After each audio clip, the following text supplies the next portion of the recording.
जो हो चुका उसकी परवाह करना बंद करो, कुछ नया सोचो, नया करो और आगे बढ़ो।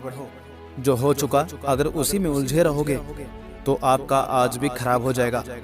मेरी इस बात को आप हल्के में ना लें। आप इतने समझदार हैं कि आप मेरी इस बात को अच्छे से समझ सकते हैं।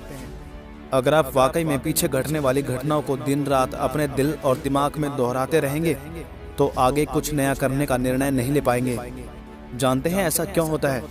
ऐसा इसलिए होता है कि आपका दिमाग जब बुरी घटनाओं और बुरे विचार से भरा होता है तो ये अच्छे और प्रेरक विचार पैदा नहीं कर पाता है और आप हर काम में असफल हो जाते हैं। इसलिए मेरी मानिए, जो हो चुका उसे भूलकर एक नई शुरुआत करें। मान लीजिए एक कमरे में किताबों का एक विशाल ढेर लगा दिया जाए और आपको एक विशेष किताब का नाम बताया जाए और उस किताब को उस कमरे में लगे विशाल ढेर में से ढूंढ कर लाने को कहा जाए, तो आपको कितना समय लगेगा? मुझे लगता है आपको बहुत समय लग जाएगा, है ना? लेकिन उन्हीं किताबों को तरीके से बुक शेल्फ में रख दिया जाए तो आपको उस विशेष नाम वाली किताब को ढूंढने में बहुत ही कम समय लगेगा। मेरी इस बात से आप सहमत हैं कि नहीं? मुझे लगता है आप सहमत हैं। जिस तरह से किताबों के ढेर से कमरा भरा है, ठीक उसी तरह से हमारा दिमाग विचारों के ढेर से भरा हुआ है।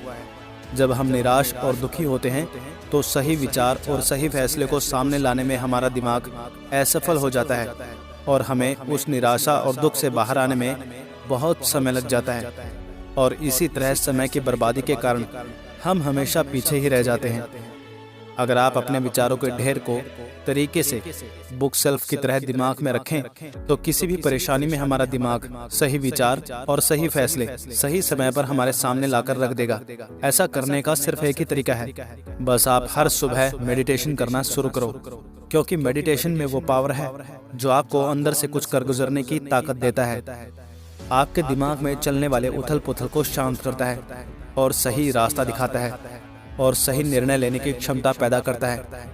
आपको जागना होगा और इस भ्रम को मिटाना होगा कि तुम कमजोर हो, तुम कभी न मरने वाली आत्मा हो। तत्व तुम्हारा सेवक है, तुम तत्व के सेवक नहीं हो। यदि आपकी परिस्थितियों पर अच्छी पकड़ है तो जहर उगलने वाले भी आपका कुछ नहीं बिगाड़ सकते।